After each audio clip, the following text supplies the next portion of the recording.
네, 어느새 1년의 반이 지났습니다. 네, 6월달이 지나고 이제 7월을 향해 가면서 하나님께서 올해 또 베푸실 하나님의 많은 일들을 우리가 이제 더욱 기대하는 남은 후반부 되기를 원합니다. 네, 우리 말씀 바로 들어가도록 하겠습니다. 이번 주 토라 포션의 말씀은 제목이 무엇인가요? 예, 피나스라는 것입니다. 피나스는 우리말로 비느하스를 이야기하지요. 네, 이 본문 안에는 이제 비느하스가 등장을 하게 되고요. 그 다음에 이제 1차 우리가 이제 군대 개수를 했죠. 숫자를 개수했는데 그 1세대들은 다 죽었어요. 그리고 이제 2세대들에 대해서 개수를 하면서 거의 숫자가 나왔습니다. 그 1세대보다는 조금 더 적은 숫자지만 거의 동일한 20세 이상으로 전쟁에 나가 이제는 실제적으로 가나안에 들어가서 전쟁을 치루어야 할 그 군대들에 대한 숫자를 이제 알려주고 있고요. 그 다음에 이제 들어가서 땅을 이제 차지하게 될 때에 땅을 유업으로 땅을 나누는 방법에 대해서는 이야기가 나와 있고 또 유업으로 받지 못한 딸들에 대한 이야기가 나와 있습니다.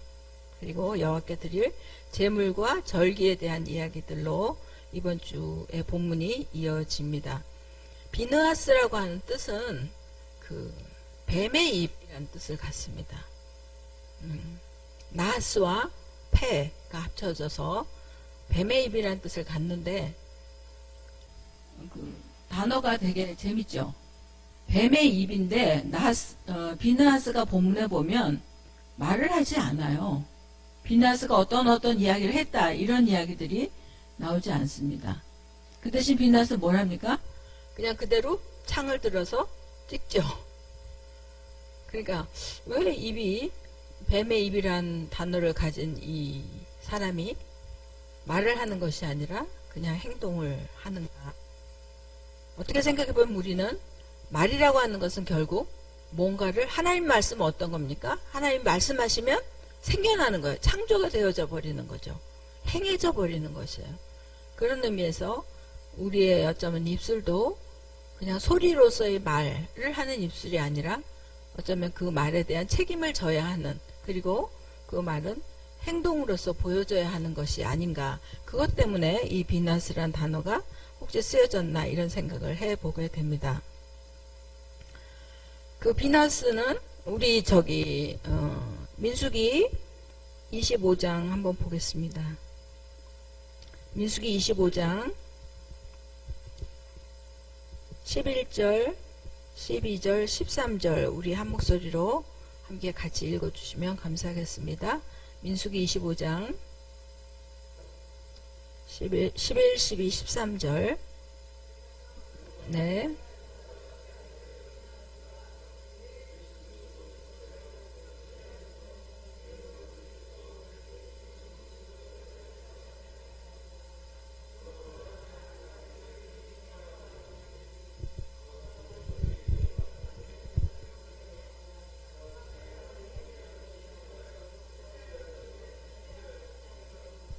아멘.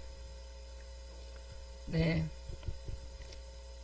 비느하스가 한 것은 이제 두 남녀를 죽인 일입니다. 그리고 하나님은 그것을 뭐라고 말씀하시냐면 그가 나의 질투로 질투했다. 하나님이 만족하셨죠. 그래서 그와 함께 내가 평화의 언약을 세울 것이다. 그리고 그에게 제사장 직분을 임할 것이다. 허락할 것이다. 대대손손. 이 아론의 아들로 태어난 그 비느하스가 이제 제사장 직분을 위임받게 되는 것이죠. 자손에 이르도록.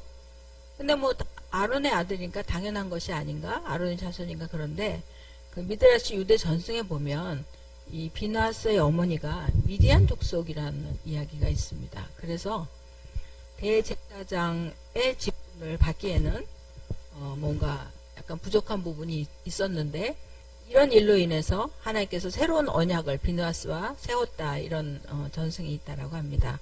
어쨌든 비너스는 하나님의 질투심으로 질투해서 하나님의 노를 돌이키게 되었습니다.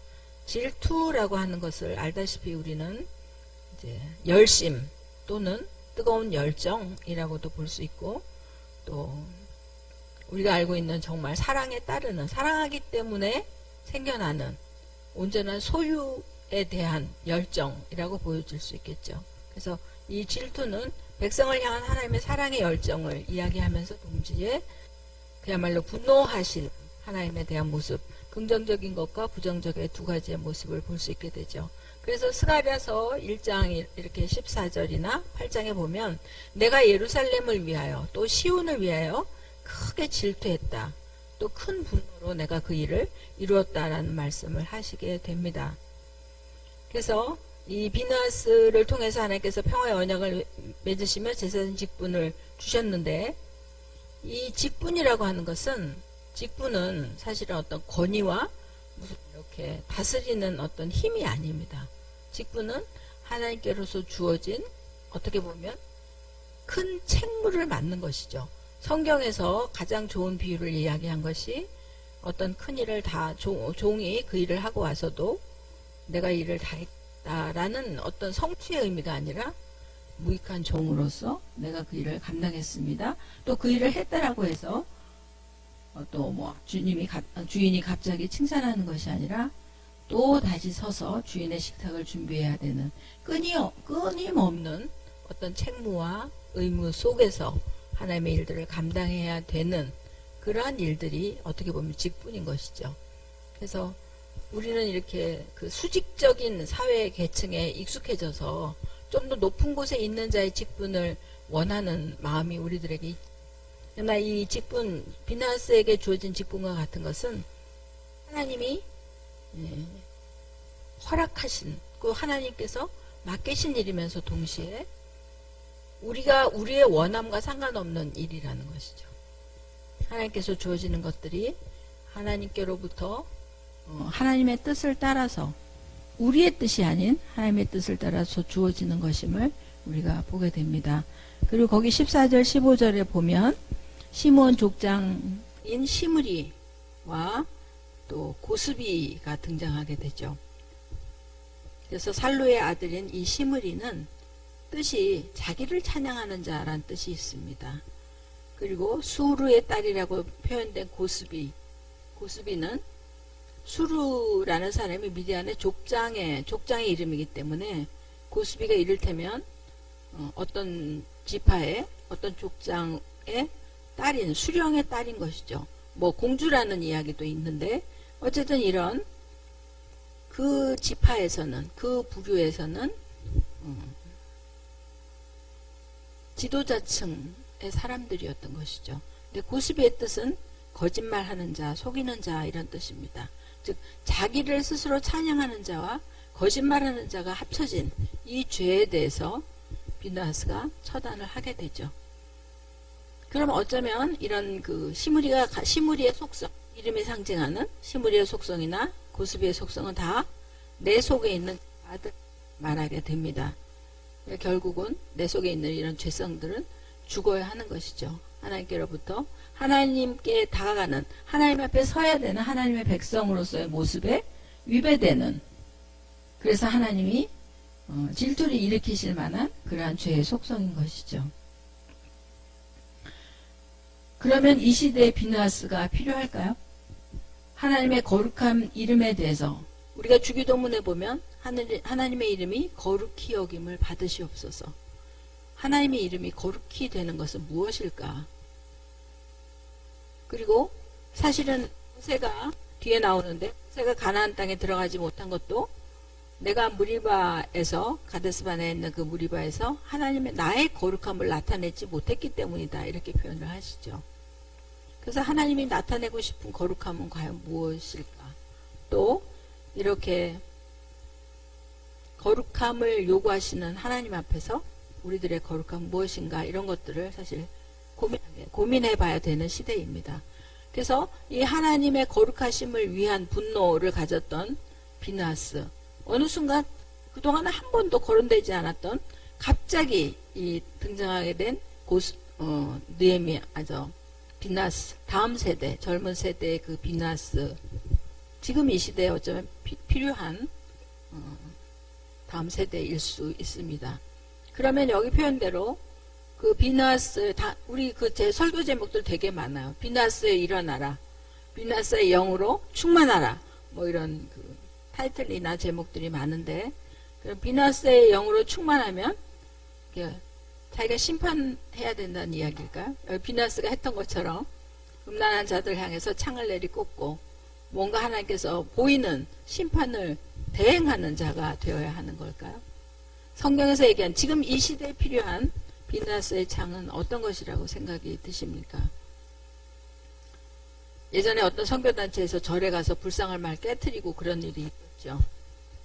그러니까 그런 어떤 분노, 거룩함을 향한, 하나님의 거룩을 향한 하나님의 그 분노 같은 마음들이 이 시대에 너무나 필요하지만, 표현되는 것은 하나님이 지금 우리에게 비나스와 같은 비나스의 창을 들어서 심판하시는 것을 요구하실까?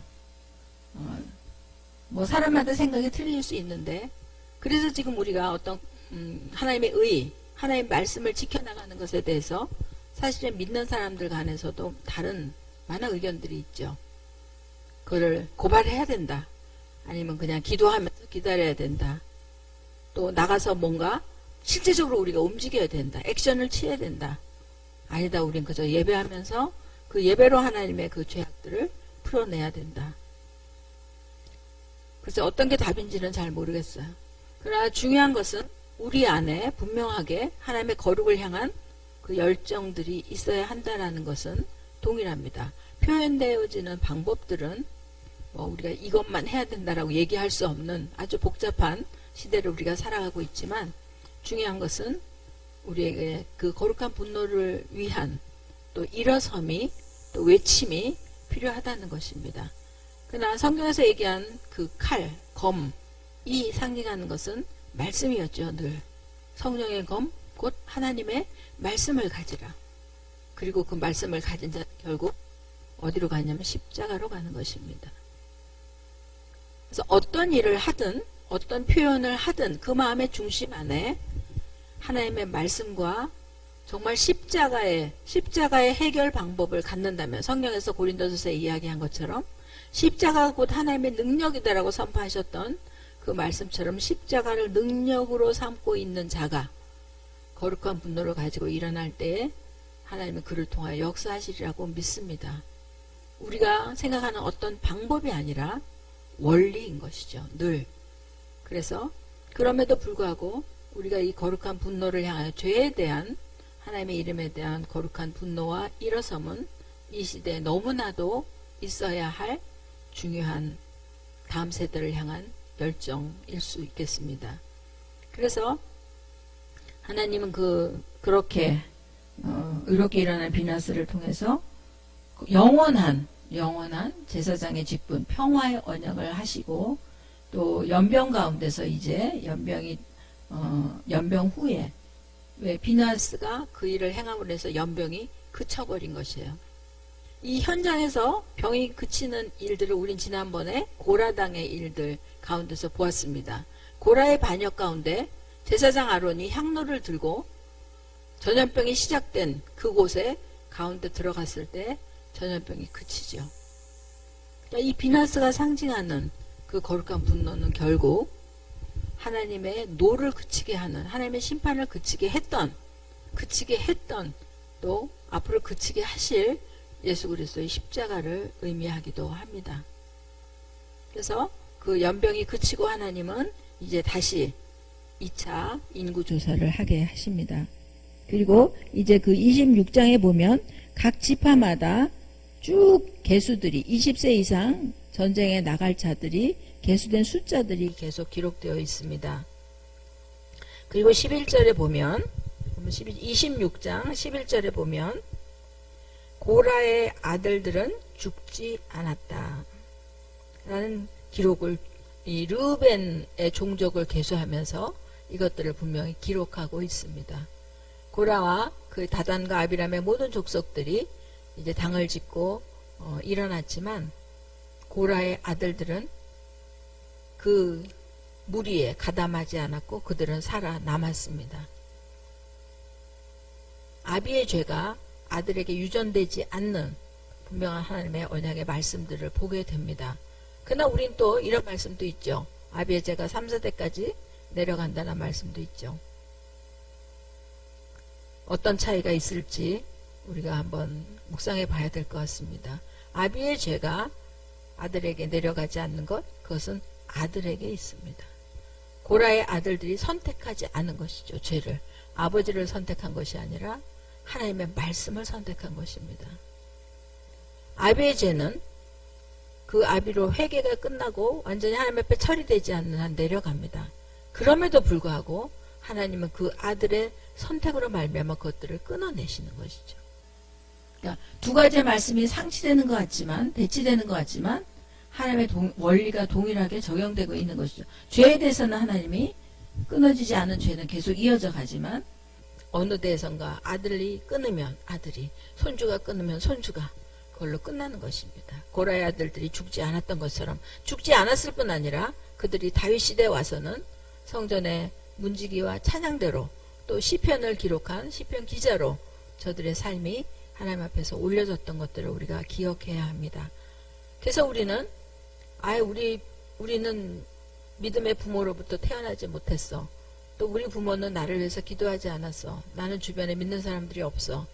이러한 이야기들이 뭐 그럴 수는 있지만 때로는 아쉬움으로 남을 수는 있지만 그것들이 우리가 하나님 앞에 서는 것을 또 제대로 서지 못한 것에 대한 변명거리는 되지 않는다는 사실을 우리 고라자손을 통해서 우리가 보게 되는 것이죠.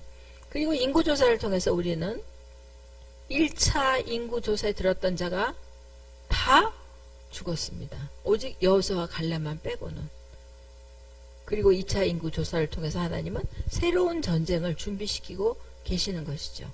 즉 우리가 1세대가 됐던 2세대가 됐던 또 어떤 사회적 환경 가운데 1세대는 광야를 지났어요. 2세대는 이제 드디어 가나안으로 들어가게 됩니다. 어떤 상황이 됐던 그것이 중요한 것이 아니라 하나님의 말씀 앞에서 늘 깨어서 거룩함을 유지하느냐 안 하느냐의 싸움이라는 것들을 보게 되죠. 그리고 유다와 이사갈과 스불론 같은 이제 앞선 자들의 지파의 숫자가 더 많은 것을 이제 성경은 기록하고 있습니다. 저긴 이제 기록을 안 했는데, 그래서 드디어 26장 51절로 넘으면 이스라엘은 군대로 일어서게 됩니다. 그래서 가나안 땅에 들어가서 하나님이 약속하신 기업을 얻기 위해서는 우리는 전쟁을 치러야 되고, 또 우리가 살아가는 신앙의 여정 또한 무엇을 얻기 위한 것입니까? 우리 신앙의 모든 여정들은 기업을 얻기 위한 것입니다. 단순히 구원만이 아니라는 것이죠.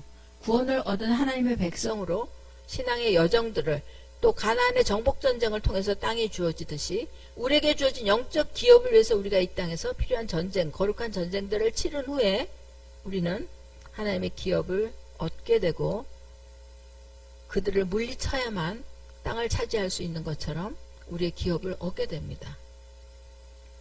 우리가 구원받았기 때문에 하나님은 사랑의 하나님이시기 때문에 우리의 모든 기도를 들으시기 때문에 우리가 그냥 대충 살아도 하나님이 우리를 향하여 은혜는 있다. 맞죠? 그러나 기업을 얻는 것은 다른 부분입니다. 이스라엘을 군대로 부르신 하나님께서 이제 하나님의 성도들을 만약에 그냥 그렇게 온실 속의 화초처럼 그렇게 자녀들로 만족하셨다면 에베소 6장에 전신갑주를 입으라는 이야기를 우리에게 하시지 않았어도 될 것입니다. 이 이스라엘을 군대로 부르신 하나님께서 이 시대의 성도들을 여전히 군대로 부르시는 것들을 우리가 기억해야 합니다. 왜요? 우리에게 주실 기업을 위해서 우리가 치러야 될 전쟁이 있기 때문에 그렇습니다. 그 전쟁, 그 원수는 무엇입니까? 아까 얘기한 시므리와 고스베 같은 우리 속에서 일어나는 내 속의 원수들, 내 속에 있는 죄의 씨앗들을 물리치고 제거해야 그 땅을 온전한 성전으로 만들어갈 수 있다는 것입니다. 그래서 베드로전서 2장 11절에 보면 나그네와 같은 행인 같은 너희들을 권하는데 영혼을 거스려 싸우는 육체의 정욕을 제어하라. 우리가 싸워야 될 싸움의 대상들은 바로 이것입니다. 영혼을 거스려 싸우는 육체의 정욕들이 우리가 싸워야 될 대상이라는 것들을 또한 보게 됩니다. 또 에베소서 6장에서 말씀하신 우리의 싸움은 혈과 육에 대한 것이 아니고 정사와 권세와 어둠의 세상 주관자들과 하늘에 있는 악의 영들에게 대한 것이다. 즉 우리의 싸움은 보이는 전쟁이 아닙니다. 근데 우리는 늘 보이는 것으로, 우리의 피부로 느껴지는 것으로, 우리가 감각되어지고 판단되어질 수 있는 것으로 우리의 싸움의 대상을 삼습니다. 그래서 그렇다면 이 말씀이 필요 없는 말씀이 되는 것이죠.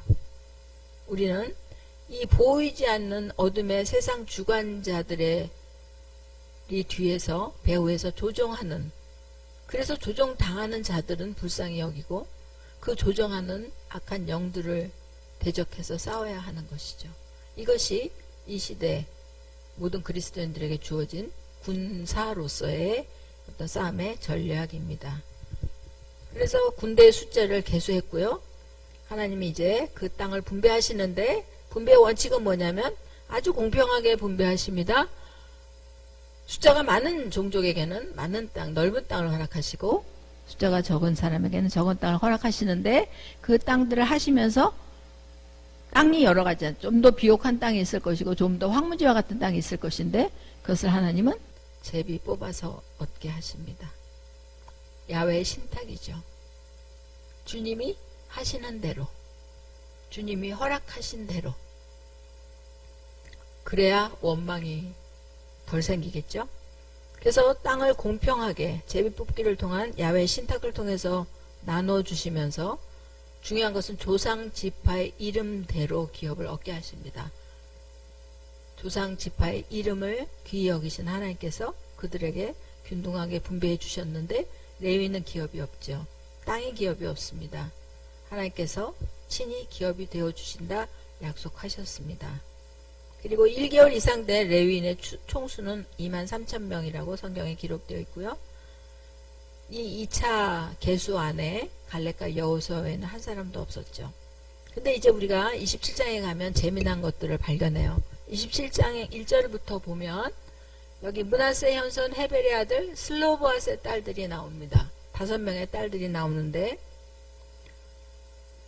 그 당시에도 뭐 이 슬로보앗의 딸들처럼 아들이 없는 집이 꼭 이 집밖에 없었겠습니까? 다른 집도 있었겠죠. 뭐 외아들이었다가 그 아들이 어떻게 병들어 죽었다든지 아니면 정말 아들이 없었던 집안이 없지 않았을 텐데 기록된 것은 민수기 27장에 기록된 것은 슬로바스의 딸들입니다. 이 딸들이 아들이 없다라고 해서 우리가 우리 아버지의 이름이 그 지파 속에서 우리 아버지가 받아야 될 기업이 받지 못해야 될 이유가 무엇인가? 라는 의문을 가지고 모세에게 나왔고 이 온유한 모세는 그 모든 백성들의 요구에 대해서 늘 하나님 앞에 엎드려 대답을 구합니다. 그리고 하나님은 신기하게도 슬로바스의 딸들이 요청이 옳다라고 해주십니다.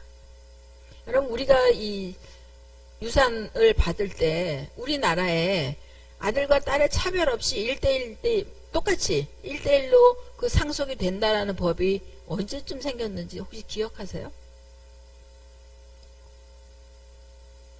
우리가 장성하고 나서 생겨난 거니까 그리 오래되지 않았어요. 그 전에는 아들한테 몽땅 다 줘도 법적으로 아무런 보호를 받지 못했어요. 왜냐면 우리가 장성하고 어른이 되고 난 다음에 그 법에 대해서 들었기 때문에. 그래서 지금은 아들이라고 함부로 줄 수도 없도록 법이 제정되어 있죠. 그러니 이 시대에 이 옛날 고대 근동의 시대는 오죽했겠어요. 여자들은 뭐 이름도 제대로 안 기록했다고 얘기하는데 이들이 요구했고 하나님은 그들에게 주라라고 말씀하셨죠. 이들이 요구한 게 부동산이었을까요? 이들이 요구한 게 눈에 보이는 가나안의 땅이었을까요? 의미가? 아니었죠. 이들은 그 조상 지파에게 주어져야 할 언약의 복의 의미를 알고 있었던 것이죠. 눈에 보이는 땅만이 아닌 그 땅이 상징하는 축복의 의미, 그 땅이 상징하는 언약의 의미, 그리고 조상 지파에게 주어진 우리 지파, 우리 아버지의 지파의 이름이 이어져야 할 이유, 그것들을 알고 있었던 거죠.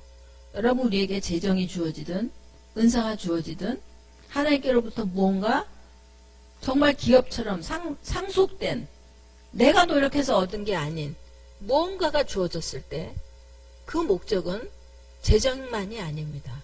은사 자체가 아닙니다. 우리에게 주어진 평안하고 때로는 유복한, 또 아니면 아주 풍성한 삶 자체가 목적이 아니라는 겁니다. 우리는 그것이 상징하는, 이걸 통해서 하나님께서 확인시켜 주시는 언약의 축복, 또 상속의 의미, 또 영원히 이어져 가야 할 어쩌면 이름, 주께서 허락하신 이름, 그것이 성도이든 자녀이든 아니면 나 육신적 이름이든 하나님이 영혼을 통해서 내게 주시고자 하는 그 기업의 의미, 이것들을 하나님께서 주신 재정이나 모든 관계나 여러 가지 은사들이나 모든 것에서 우리가 알고 있다면 그것이 우리를 변질시키지 못할 것입니다. 우리는 그 의미보다 하나님이 주시는 것에 관심이 있고, 하나님이 주신 눈에 보이는, 그거보다 더 큰 보이지 않는 것보다 보이는 것에 관심이 있기 때문에, 보이는 것이, 그것이 우리의 인생을 끌고 가기 때문에 우리가 변질되는 것이죠. 이들은 똑똑한 딸들이었습니다. 지혜롭고 현명한 딸들이었습니다. 그래서 이들은 구했습니다. 그리고 얻었습니다. 구하라, 너희가 얻을 것이요. 찾으라, 찾게 될 것이요. 두드리라, 열어질 것이라. 천국은 침노하는 자의 것이라 했습니다. 그리고 너희는 입을 넓게 열라라고 말씀하셨습니다. 저는 이제 저 개인적으로는 이런 말씀 앞에 참 도전이 되면서도 부담이 돼요. 별로 이런 성향이 없거든요. 뭘 막 구하거나 뭘 성취하거나 뭘 좀 갖거나 이런 거에 대한 소욕이 뭐 없진 않겠죠. 저도 분명히 있는데 뭔가 쟁취하기 위해서 이렇게 투정하고 비교하고 뭔가를 해야 되는 것에 대해서 되게 뒷심이 없어요. 이런 말씀이 굉장히 저한테 부담스러운 말씀이에요. 근데 하나님은 이상하게 그런 자들을 좋아하시는 것 같아요. 보면. 그래서 결국 갈렙도 나이가 들어서 여호수아 갈렙 두 사람이 이제 가나안에 들어갔는데, 여호수아는 리더로서, 민족을 이끌 리더로서 모세 대신 세워져서 그 일들을 다 하는데 갈렙의 이름 그 이후에 등장하지 않아요. 그러다가 나중에 마지막에 나이가 들어서 나중에 내 땅을 이제 저에게도 주십시오. 그래서 헤브론 땅을 쟁취하죠. 우리는 아직 끝이 안 난 거예요. 나이에 상관없이 아직은 끝이 아니다. 하나님께서 우리에게 기업으로 상속하시고 주실 것이 남아있다면 주님 이제라도 주십시오. 켄터키 치킨 할아버지가 뭐 70이 돼서 시작했다 그랬나요? 그것이 어떤 것이든 아직은 끝이 아닙니다. 아멘. 슬로보아스의 딸들처럼 하나님 우리에게 남아있는 기업이 있다면 우리에게 주십시오. 침노하는 자로, 천국의 기업들을 사모하는 자로, 이건 사실은 하나님의 그 키나와 같은 의미입니다. 하나님의 열정, 하나님의 기업을 사랑하는 열정, 하나님의 자녀로 상속자로 살기를 원하는 열정, 그 열정이 어쩌면 이렇게 슬로보아스의 딸들을 통해서 드러난 것이겠죠. 주님은 이것을 저는 기뻐하신다고 믿습니다. 물론 이것을 이렇게 남을 해하거나 뭐 상대적인 비교를 통해서 막 이렇게 하는 그런 육신적 방법이 아니라, 육체적 방법이 아니라 정말 하나님의 것을 귀히 여기고 그것을 얻기를 사모하는, 그리고 구하는, 이것을 하나님이 기뻐하신다고 믿습니다. 그들이 가문을 통해서 주어지는 언약적 축복에 대한 소망이 있었던 것처럼 하나님 우리에게, 하나님의 자녀로서의 우리에게 허락하신 그 영생과 영광의 놀라운 기업으로서의 그것에 대한 사모함이 우리에게도 있습니다. 하나님 우리에게 그것을 주십시오. 이 영적 축복의 권리와 또 그 비밀을 아는 자들은 당연히 이런 태도가 있을 것이라고 생각이 됩니다.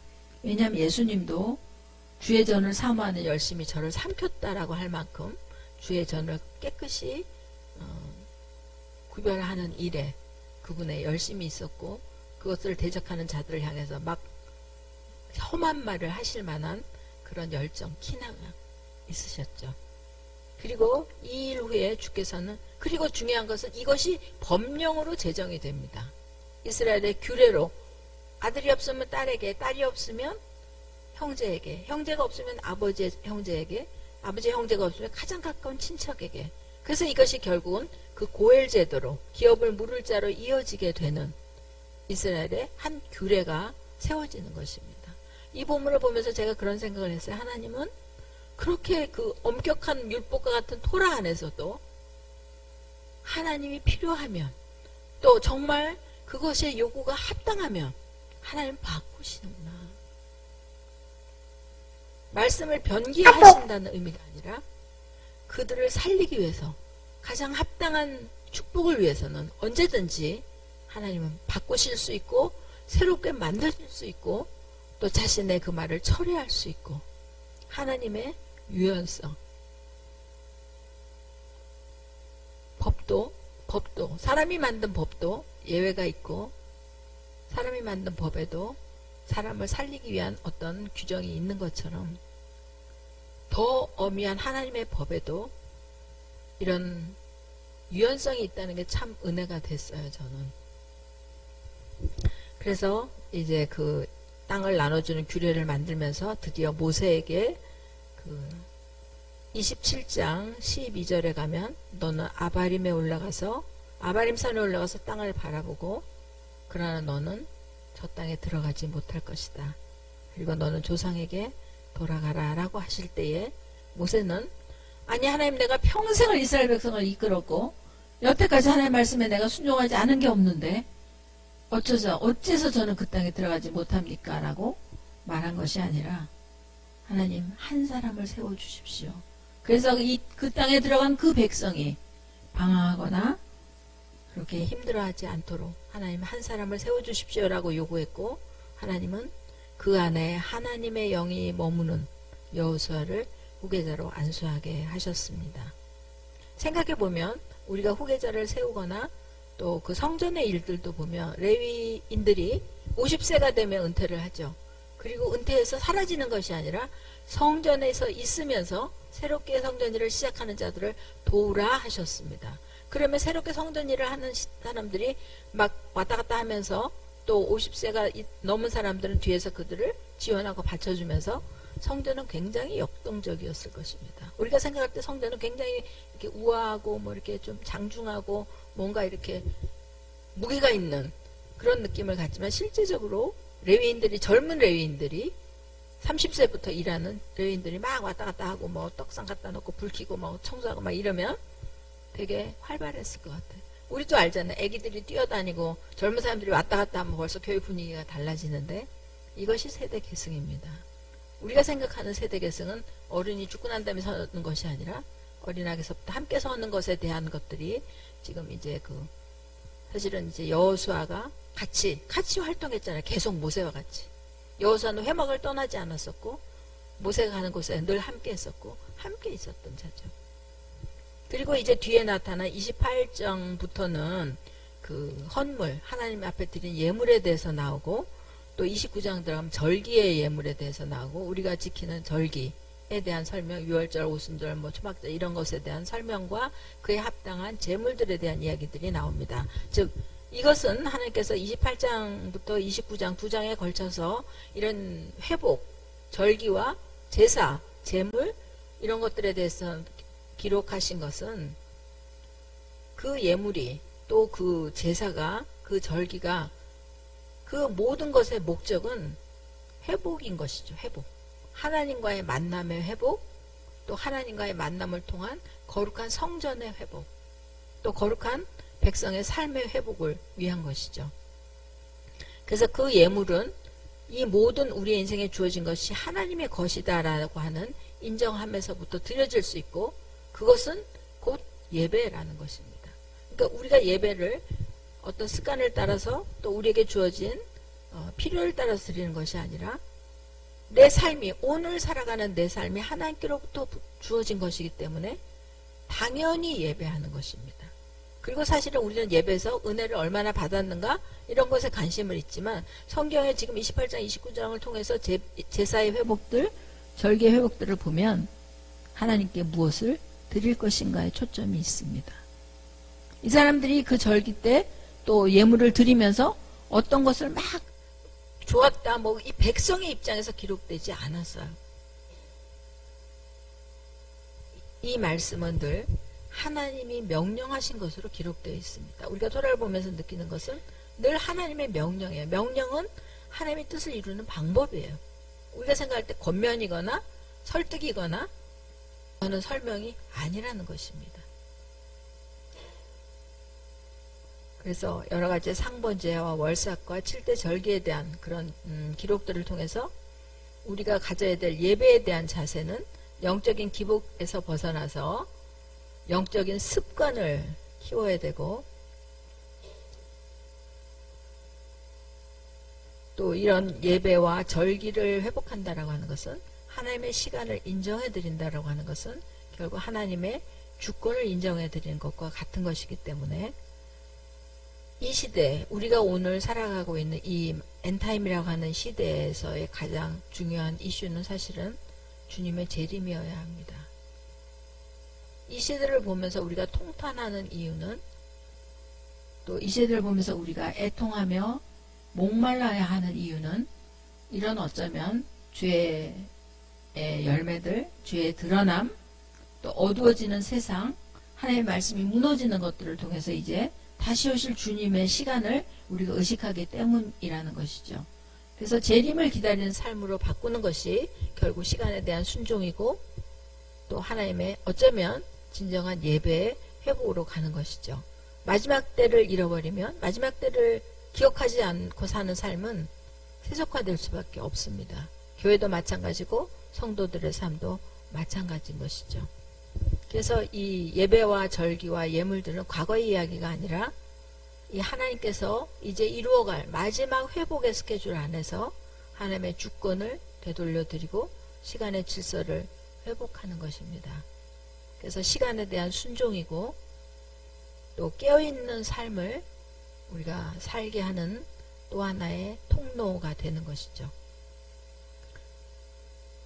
그래서 우리는 비누하스의 그 창을 시작하면서, 그 비누하스의 창을 보면서 우리는 예배 때 하나님이 주실 은혜만 뿐이 아니라 우리는 언제 진정한 예배를 드릴 것이고, 어떻게 드릴 것이고, 하나님 앞에 무엇을 드릴 것인가에 대한, 내가 어떤 것을 하나님 앞에 드릴 수 있을까라는 것에 대한 부분들을 이제 생각해 보게 되는 것이죠. 그래서 다시 한번 이 시대에 하나님께서 회복시키시고 싶은 그 비나스의 거룩한 분노, 또 그것을 통한 회개, 또 그것을 통해서 하나님께서 세워가는 다음 세대들, 또 시간의 재정비, 이 모든 것들에 대한 하나님의 축복의 통로들을 우리가 걸어가면서 이제 하나님께서 원하시는 상속자로 훈련되어지고, 또 군사로 하루하루의 삶을 나와의 전쟁에서, 또 보이지 않는 영들과의 전쟁에서 또 하나님의 권세를 선포하는 일에 승리하는 우리 모두가 되기를 축복합니다. 샬롬.